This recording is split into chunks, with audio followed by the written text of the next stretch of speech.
అయోధ్య ఆలయ ప్రారంభోత్సవానికి తాము రావడం లేదని కాంగ్రెస్ పార్టీ అగ్రనేతలు స్పష్టం చేశారు. సోనియా, ఖర్గే రావడం లేదని ఏఐసీసీ ప్రకటించింది.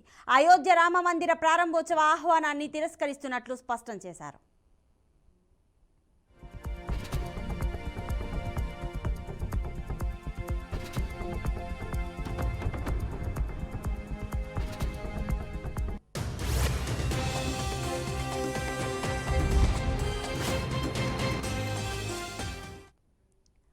అయోధ్య ఆలయ ప్రారంభోత్సవానికి తాము రావడం లేదని కాంగ్రెస్ పార్టీ అగ్రనేతలు స్పష్టం చేశారు.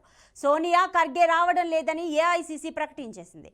అయోధ్య రామ మందిర ప్రారంభోత్సవ ఆహ్వానాన్ని తిరస్కరిస్తున్నట్లు స్పష్టం చేశారు.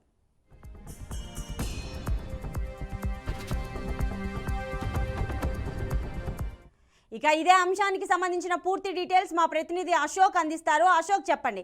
అయోధ్య రామ మందిర ప్రారంభోత్సవ ఆహ్వానాన్ని తిరస్కరించినట్టు తెలుస్తోంది ఏఐసీసీ అగ్రనేతలు. సో దీని గురించి డీటెయిల్స్ ఇవ్వండి. ప్రతిభ జనవరి 22న అయోధ్యలో నూతన రామాలయం ప్రారంభోత్సవంతో పాటు బాలరాముని ప్రతిష్టాపన చేయనుంది. ఈ కార్యక్రమానికి ప్రధానమంత్రి నరేంద్ర మోదీ హాజరు కాబోతున్నారు. దీనికి దేశవ్యాప్తంగా 7,000 మందికి పైగా విఐపీలను ఉత్తరప్రదేశ్ ప్రభుత్వం ఆహ్వానించింది. సో ఈ నేపథ్యంలోనే కాంగ్రెస్ కి సంబంధించిన కొంతమంది నేతలను కూడా ఈ కార్యక్రమానికి ఆహ్వానించింది. సో ముఖ్యంగా ఈ అయోధ్య రామ మందిర ప్రాణ ప్రతిష్ఠ కార్యక్రమానికి హాజరు కావద్దని కాంగ్రెస్ పార్టీ నిర్ణయం తీసుకుంది. Ayodhya temple BJP political project గా అభివర్ణిస్తూ లేఖ రాసింది కాంగ్రెస్ పార్టీ. సో ఎన్నికల లబ్ధి కోసము అసంపూర్తిగా గుడిని ప్రారంభిస్తున్నారు. గుడి ఇంకా పూర్తి కాలనప్పటికీ ఎందుకు ఈ గుడిని అప్పుడే హడావిడిగా ప్రారంభించాల్సిన అవసరం ఉంది. ఇంకా గుడి ప్రాజెక్టు నిర్మాణానికి ఇంకా దాదాపు 1 సంవత్సరం పాటు జరిగే అవకాశం ఉంది. కానీ ముందస్తుగా ఎందుకు ప్రారంభిస్తున్నారంటూ ఆ లేఖలో ప్రస్తావించింది.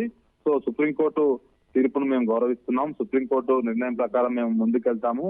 సో మతం వ్యక్తిగత అంశం, రామ భక్తుల మనోభావాలను గౌరవిస్తాము. సో ఈ కార్యక్రమానికి మన బీజేపీ ఆర్ఎస్ఎస్ కార్యక్రమంగా మార్చుకున్నారు.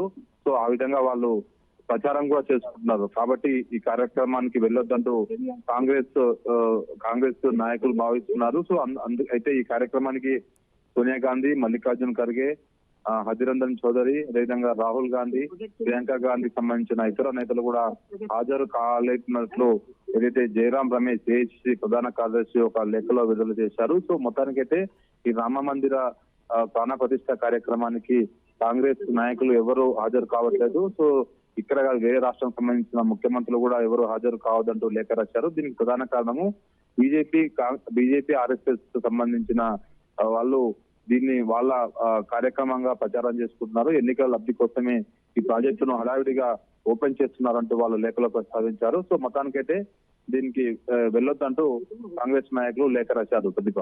Right Ashok, thanks for the details.